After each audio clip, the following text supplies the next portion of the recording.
Hello everyone, in this video I am going to explain you class 6 civics chapter 4 key elements of a democratic government। तो इस chapter में हम democratic government के बारे में पढ़ेंगे। तो ये जो हमारा चैप्टर है उसको स्टार्ट करते हैं। इसमें साउथ अफ्रीका और इंडिया की बात की गई है। तो सबसे पहले जो साउथ अफ्रीका है वो कैसी कंट्री है जिसमें काफ़ी रेसेस के लोग हैं। रेसेस क्या होता है? रेसेस एक तरीके से जैसे हर किसी का बॉडी का जो रंग होता है, कलर होता है, वो अलग अलग होता है। किसी का ब्लैक, किसी का वाइट, एकदम प्योर वाइट होता है, और किसी किसी का फेयर होता है, यानी ज़्यादा ही गोरा भी नहीं होता और ज़्यादा काला भी नहीं होता। तो क्या होता है, इन्हीं को हम रेसेस कहते हैं। रेसेस यानी ब्लैक की रेसेस अलग होगी, वाइट की रेसेस अलग होगी। तो ये सारी रेसेस हैं, ये भागने दौड़ने वाली रेसेस नहीं है। तो आप कंफ्यूज मत होइए, ये थोड़ा जो हमारा बॉडी का कलर होता है उस पर रेसेस है। तो there are black people who belong to the South Africa, whites who come there to settle and Indians who come as labourers and traders.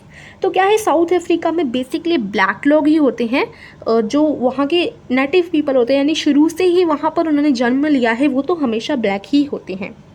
और वहाँ पे वाइट लोग मतलब घर बसाने के लिए आते हैं, बाहर से वाइट लोग आते हैं। और इंडियंस जो होते हैं वो ना ही ज़्यादा वाइट और ना ही ज़्यादा ब्लैक होते हैं, तो वो लोग एज अ ट्रेडर, व्यापार वगैरह करने साउथ अफ्रीका में आते हैं। तो वैसे नॉर्मली वहाँ के लोग काले ही होते हैं।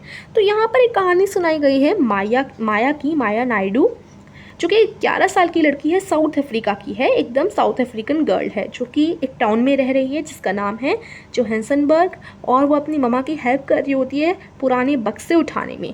तो जैसे वो पुराने बक्सों को साफ वगैरह कर रही होती है तो उसे दिखती है एक स्क्रैप बुक जिसमें एक पिक्चर लगी होती है। वो काफ़ी पिक्चर से भरी होती है वो स्क्रैप बुक। उसमें एक पिक्चर लगी होती है और उसके साथ साथ एक न्यूज़पेपर का आर्टिकल उधर पड़ा होता है। तो उस न्यूज़पेपर में बोला होता है, एक यंग छोटे बच्चे की बात कर रहे होते हैं जो कि स्कूल में पढ़ता था, और अराउंड उसकी एज होगी 15 साल की लगभग उसकी एज होगी। और फिर माया सोचती है, अपनी मम्मा को वो दिखाती है और कहती है ये कौन सा लड़का है। तो फिर मम्मा बोलती हैं कि ये तो हेक्टर पीटरसन है। तो वो अपनी मम्मी से पूछती है कि हेक्टर पीटरसन कौन है। तो वो बताती हैं कि इन्हें पुलिस ने इनको मार दिया था। तो माया एकदम शॉक हो जाती है, कहती है पुलिस ने क्यों गोली चलाई इन पर, वाई, वो पूछती है। उसकी मदर ने एक्सप्लेन किया that South Africa was earlier govern by apartheid laws, यानी पहले जो साउथ अफ्रीका थी उसकी जो गवर्नमेंट थी वो अपार्थाइड लॉज जो थे ना उन्हें फॉलो किया करती थी। अब अपार्थाइड लॉज कौन से होते हैं? अपार्थाइड का मतलब होता है कि काले गोरे ये सारे कलर्स के बिहाफ पर भेदभाव। तो मतलब कलर्स के जो काला है उसके साथ भेदभाव किया जाएगा। तो ये सारी चीज़ें हो जाती हैं अपार्थाइड लॉज। जो अपार्थाइड उसका मतलब यही है कि रेस के बिहाफ पर जो रेस होती है, जैसे मैंने बताया काला गोरा कलर की जो रेस होती है उसमें उसके बेसिस पर क्या कर दिया जाता है, अलग कर दिया जाता है कि ये काले लोग हैं ये यहाँ रहेंगे, ये गोरे हैं तो ये यहाँ रहेंगे। तो जो साउथ अफ्रीकन पीपल थे उन्हें डिवाइड कर दिया जाता था, वाइट अलग रहेंगे इधर, ब्लैक अलग रहेंगे, और जो इंडियन है या फिर जिनका जो कलर है वो कैसा है, ना ही ज़्यादा गोरा ना ही ज़्यादा काला, ठीक है, तो ये लोग अलग रहेंगे। तो कानून के हिसाब से ये हुआ करता था कि किसी भी काले लोग को किसी भी गोरे के साथ रहने की कोई भी अनुमति नहीं थी, और इवन वो कॉमन फैसिलिटी भी यूज़ नहीं करते थे। जो काले लोग थे उनके साथ बहुत ही ज़्यादा भेदभाव हुआ करता था, और सारी चीज़ें फैसिलिटीज़ भी उनके पास ज़्यादा नहीं हुआ करती थी। माया बिलीव नहीं कर पाती है और अपने कानों पे उसे यकीन नहीं होता कि मैं ये सच में सुन रही हूँ, ऐसा होता था क्या। तो माया की मम्मी बहुत गुस्से में ये बात कह रही होती है क्योंकि उन्हें ये सारी चीज़ें अपार्थाइड वगैरह किसी को भी पसंद नहीं है। तो वो थोड़ा गुस्से के मूड में ये सारी बातें कह रही होती हैं। उन्होंने माया को बताया कि उन दिनों में क्या होता था, ऐसे ही सेपरेशन होता था। देखिए दो बोथ की पिक्चर है यहाँ पर, माया और माया की मम्मा, और वो बोलते हैं कि यहाँ पर हम hospitals were separate and so were ambulances, ambulance अलग होंगी, हॉस्पिटल अलग होंगे हर किसी के। एम्बुलेंस वाइट पीपल के लिए एकदम वेल होती थी, वेल इक्विप्ड होती थी, सारी चीज़ें वाइट लोगों के लिए की जाती थी। लेकिन ब्लैक लोगों के लिए जो एम्बुलेंस होती थी उसमें कुछ भी ज़्यादा खास नहीं होता था, एक बिस्तर सा पड़ा होता था, मतलब बेकार सी एम्बुलेंस हुआ करती थी। तो सेपरेशन होता था, ट्रेन्स में बस में वो एक साथ नहीं बैठेंगे। इवन द बस स्टॉप में जहाँ पर गोरे लोगों का बस स्टॉप है, अगर वहाँ पर कोई काला चला जाता है तो उसके साथ लड़ाई वगैरह हो जाती थी।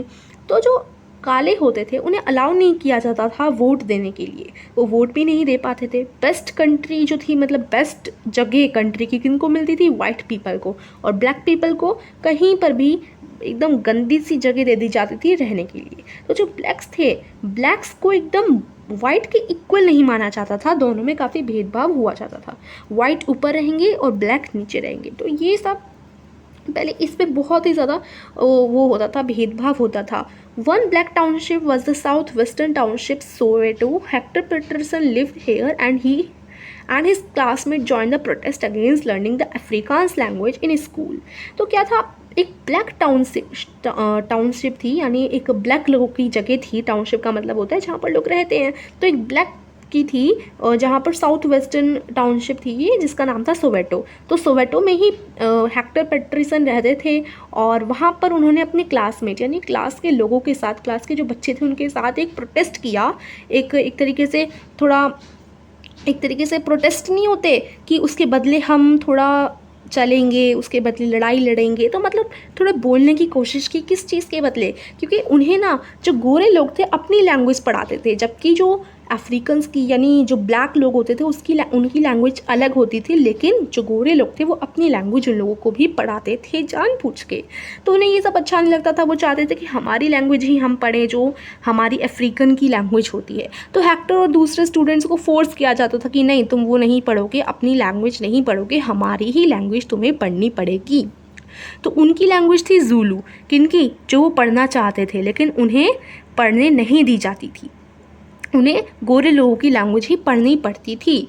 तो क्या हुआ कि उन लोगों ने प्रोटेस्ट किया, हल्ला मचाया कि नहीं हमें पढ़नी है अपनी लैंग्वेज। तो क्या हुआ कि फिर गोलियाँ हो गई, पुलिस आ गई और काफ़ी ज़्यादा मारपीट बच गई। And shot at the crowd, तो उसी में से पुलिस ने गोलियाँ चलानी शुरू कर दी, ये सोचकर कि सारे शांत हो जाएंगे, बच्चे ही हैं।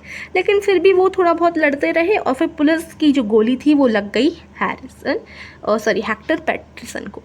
One of their bullets kill Hector, तो हेक्टर इसकी वजह से किल हो गए, मर गए। दिस वाज ऑन 16 जून 1976, और ये कब की बात है, 16 जून 1976 की ये बात है।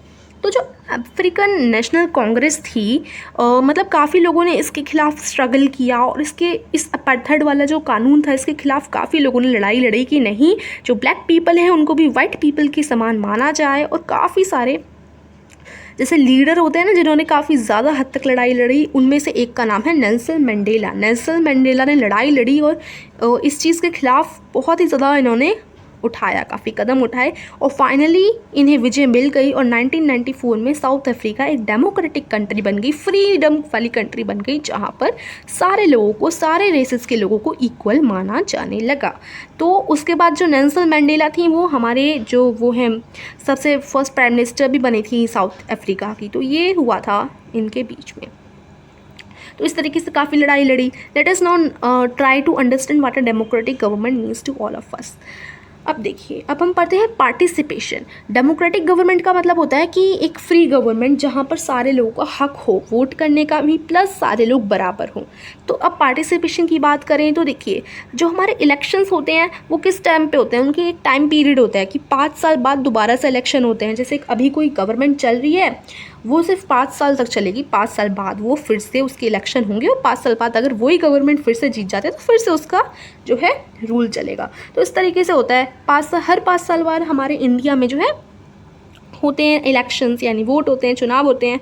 आपने प्रीवियस चैप्टर में पढ़ा है डेमोक्रेसी के बारे में, काफ़ी कुछ हम लोगों ने पढ़ा था सिविक्स के प्रीवियस चैप्टर में। हमने पढ़ा था कि पहले सभी लोगों को वोट देने का अधिकार नहीं होता था।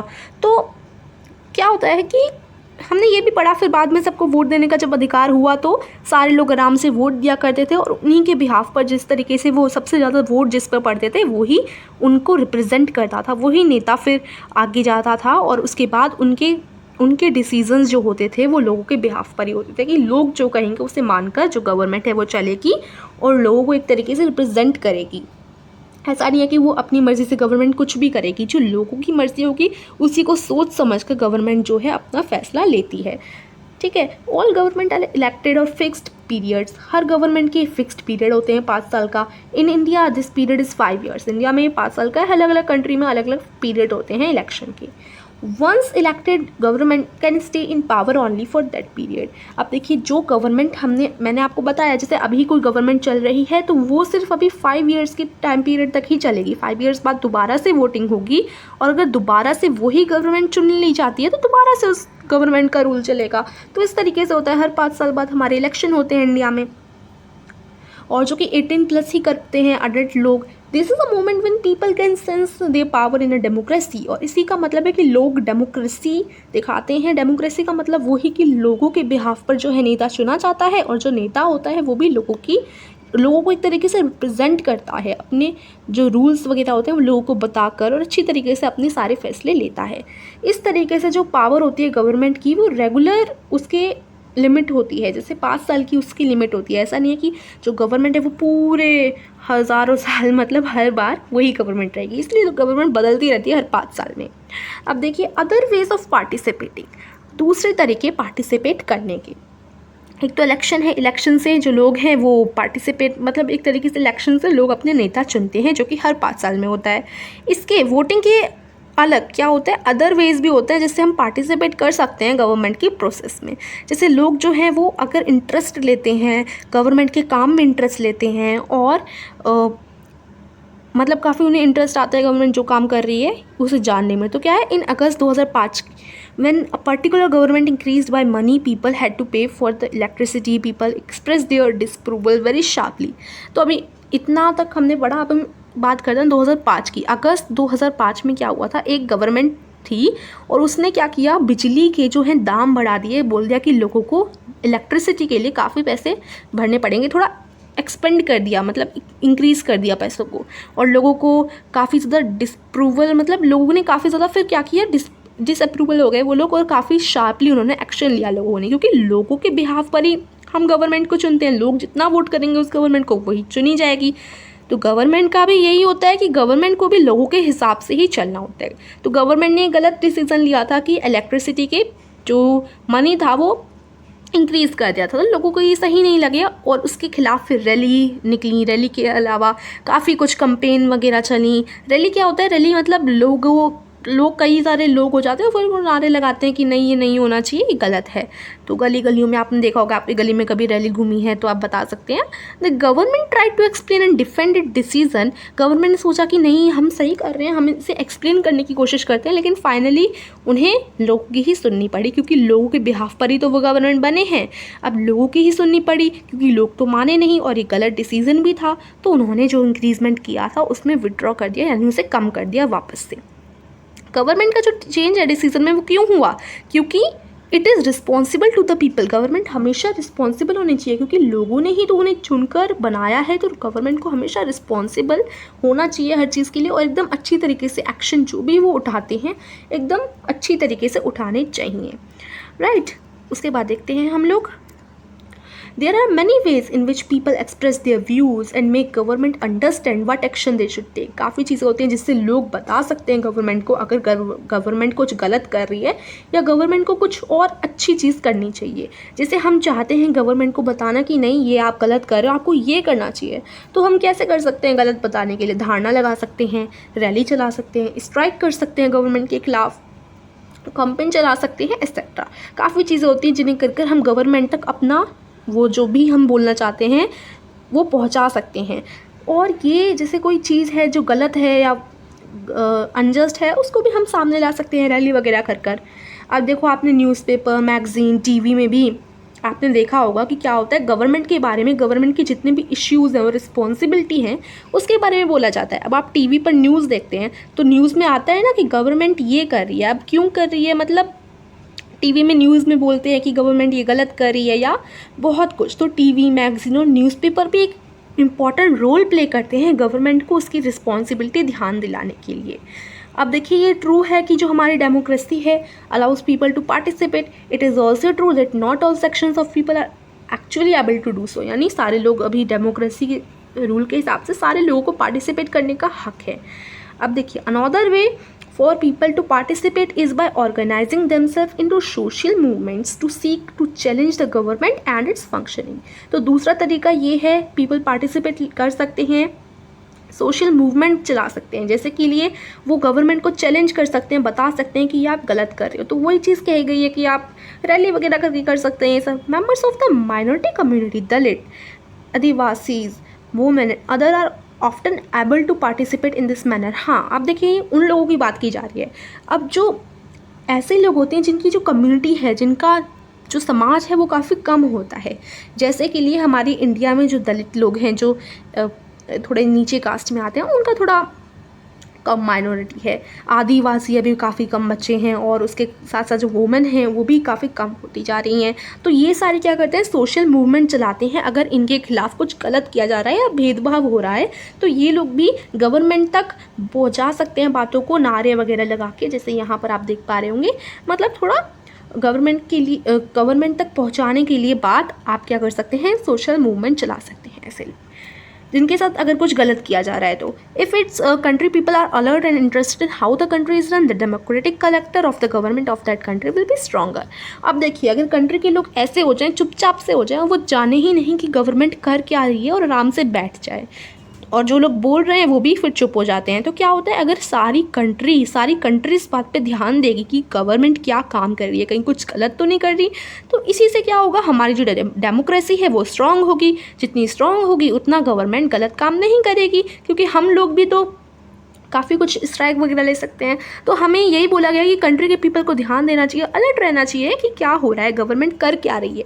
तो दूसरे टाइम अगर आपकी गली में कोई भी आपकी गली में रैली आपको दिखती है, आपका गांव में, आपकी सिटी में, आपके टाउन में, तो आपको ज़रूर ध्यान देना है, उनको रोक कर उनसे पूछना है, अपनी मम्मा पापा से पूछना है कि क्या चल रहा है, रैली किस बारे में है, कौन कौन इसमें पार्टिसिपेट कर रहा है और किस वजह से ये सारे लोग नारे लगा रहे हैं। तो इससे क्या होगा, आपकी नॉलेज भी इंक्रीज़ होगी, आपको पता चलेगा कि गवर्नमेंट क्या काम कर रही है और कैसे कर रही है। ओके, अब देखिए, need to resolve conflict. Conflict का मतलब होता है, ये जो कॉन्फ्लिक्ट लिखा है इसका मतलब है प्रॉब्लम्स जो होती हैं। अब देखो, हमने माया की कहानी पढ़ी थी ना, जिसमें माया की मम्मी थी और माया थी और उन्होंने पूछा था कि हेक्टर पैटरसन कौन है। तो माया की कहानी में हमने पढ़ा कि काफ़ी सारी प्रॉब्लम्स हुई थी। कब हुई थी, जब उन लोगों ने बोला था कि हमें अपनी लैंग्वेज पढ़नी है, तो काफ़ी वायलेंस क्रिएट हुई थी, काफ़ी ज़्यादा लड़ाई वगैरह हुई थी और पुलिस की गोली भी चल गई थी हेक्टर पर। तो conflicts occur when people of different culture, religions, regions or economic background do not get along with each other, or when some among them feel they are being discriminated against। तो क्या होती है, जब ये problems कब create होती हैं, ये प्रॉब्लम्स तब क्रिएट होती हैं जब लोग डिफरेंट कल्चर के, डिफरेंट रिलीजन के, या कोई गरीब है कोई अमीर है, वो एक साथ मिल जाते हैं। तो क्या होता है, उनके बीच में लड़ाई झगड़े हो जाते हैं। या कभी कभी क्या होता है, किसी को लगता है कि हमारे खिलाफ ये हमारे साथ गलत हो रहा है, कोई मुसलमान लोग हैं और हिंदू लोग हैं, और मुसलमान लोगों को लग रहा है कि हमारे साथ गलत हो रहा है, हिंदू लोगों को लग रहा है कि हमारे साथ गलत हो रहा है।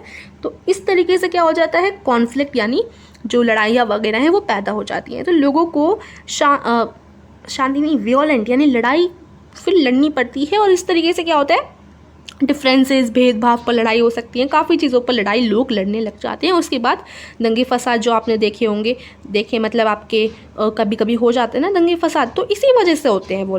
This leads to fear and tension among others. और कभी कभी क्या होता है, हम लोगों में टेंशन आ जाती है कि ये क्या हो रहा है हमारे एरिया में। उसके बाद कभी कभी कुछ लोग घर भी छोड़ देते हैं, उधर से कहीं और बस जाते हैं। तो ये जो गवर्नमेंट है वो इसी चीज़ के लिए रिस्पॉन्सिबल होनी चाहिए कि दूसरे ये जो कॉन्फ्लिक्ट्स हैं, जो दंगे फसाद होते हैं या कोई भी प्रॉब्लम क्रिएट होती है, इसके बिहाफ पर जो गवर्नमेंट है वो रिस्पॉन्सिबल होनी चाहिए और इन सबको हेल्प करना चाहिए। मतलब गवर्नमेंट को हेल्पिंग टू रिसॉल्व कॉन्फ्लिक्ट्स। तो गवर्नमेंट क्या हेल्प करती है, रिस्पॉन्सिबल होती है किस चीज़ के लिए, कि ये सारी चीज़ें जो हो रही हैं उनमें हेल्प करे, वो इन्हें सुलझाए।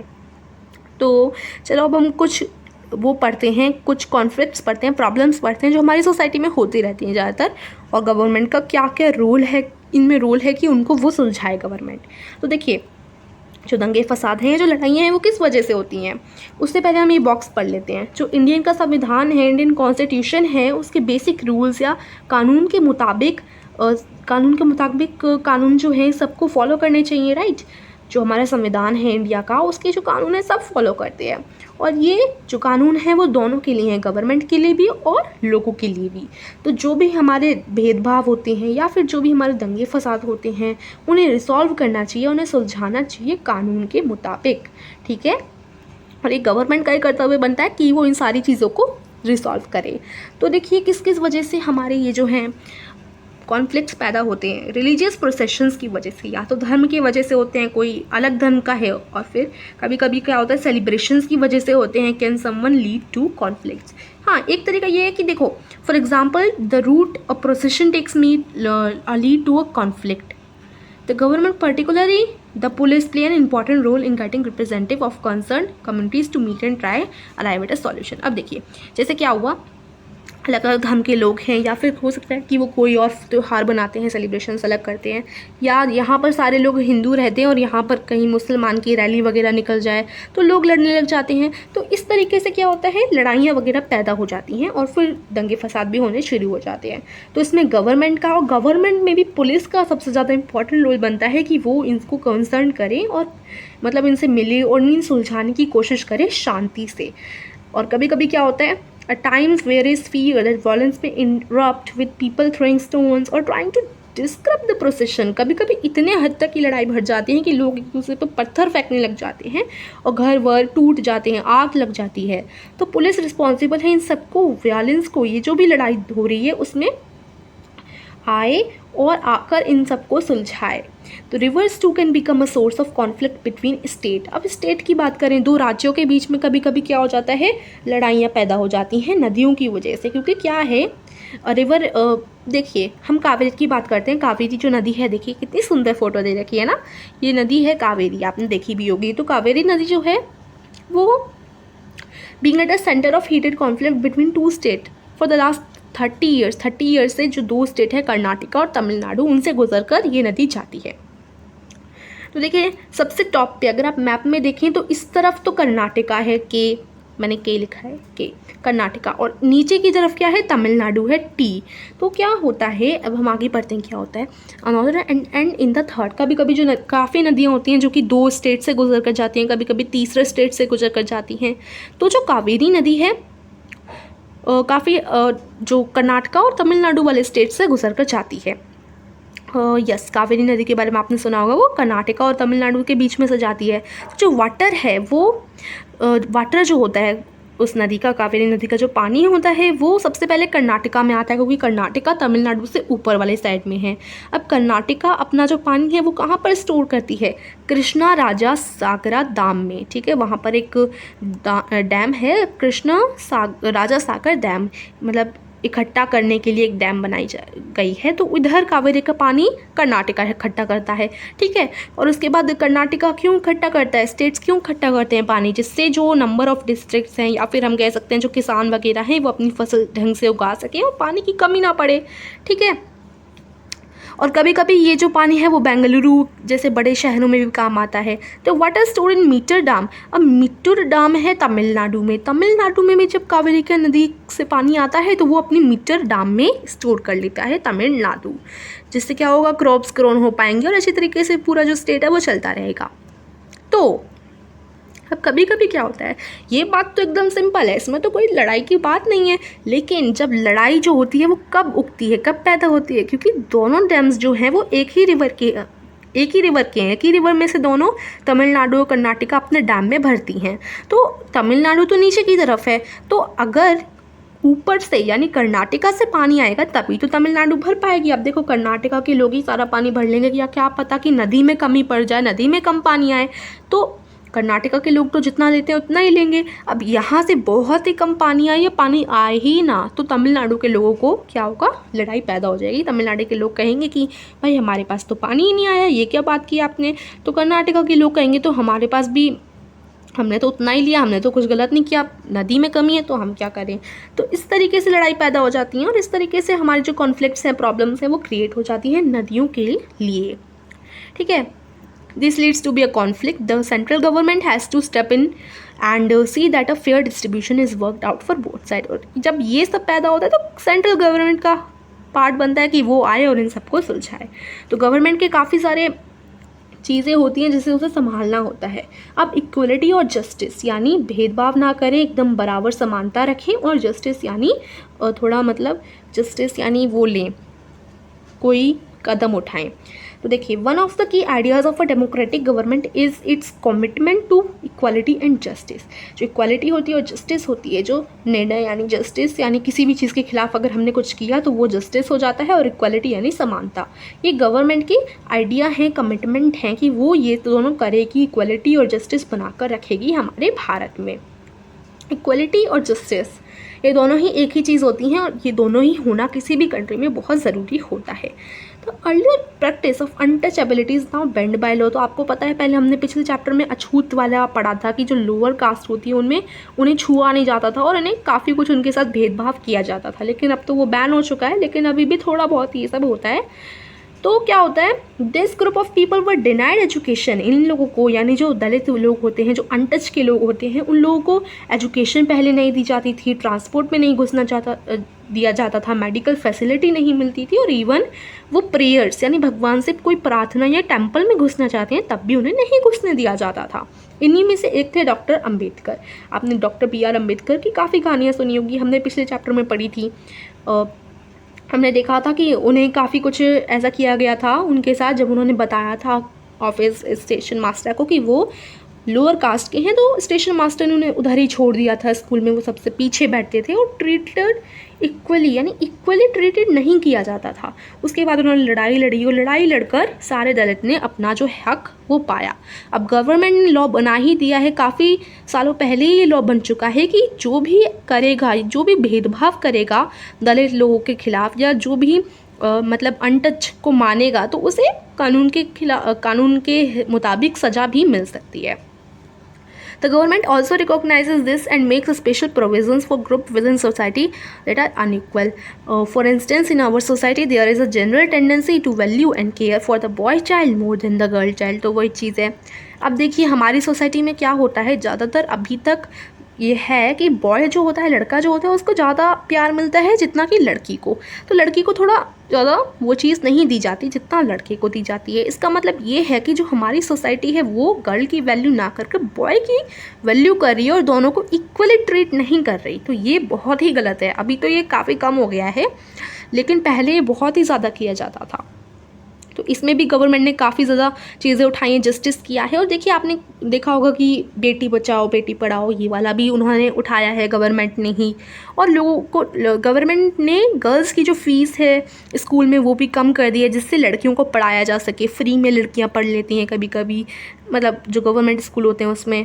Girls to overcome the injustice that they are subjected to, thus it is possible that fees for girl might be waived. जो बड़े बड़े कॉलेज होते हैं, स्कूल होते हैं, गवर्नमेंट स्कूल होते हैं, उनमें कम फीस ली जाती है गर्ल्स की, जिससे लोग पढ़ाएं लड़कियों को। तो ये चीज़ भी गवर्नमेंट ने की है। और गर्ल्स के खिलाफ और बॉयज़ के खिलाफ ये जो गर्ल्स और बॉयज़ में भेदभाव होता है उसे भी कम करने की गवर्नमेंट कोशिश करती आ रही है और करी भी है काफ़ी। ठीक है, तो ये हमारा चैप्टर इधर ही फिनिश होता है। और इसमें हमने मेनली क्या पढ़ा, इसमें हमने डेमोक्रेसी के बारे में पढ़ा, गवर्नमेंट के बारे में पढ़ा, साउथ इंडिया की जो एक स्टोरी है पढ़ी, और उसके साथ साथ हमने क्या पढ़ा, हमने जस्टिस के बारे में पढ़ा। काफ़ी चीज़ें इसमें हमने जानी। तो यहीं हमारा चैप्टर फिनिश होता है। आई होप आपको समझ आया, और अगर आपको चैप्टर अच्छा लगता है तो वीडियो को ज़रूर लाइक कीजिए, चैनल को सब्सक्राइब कीजिए। Thank you.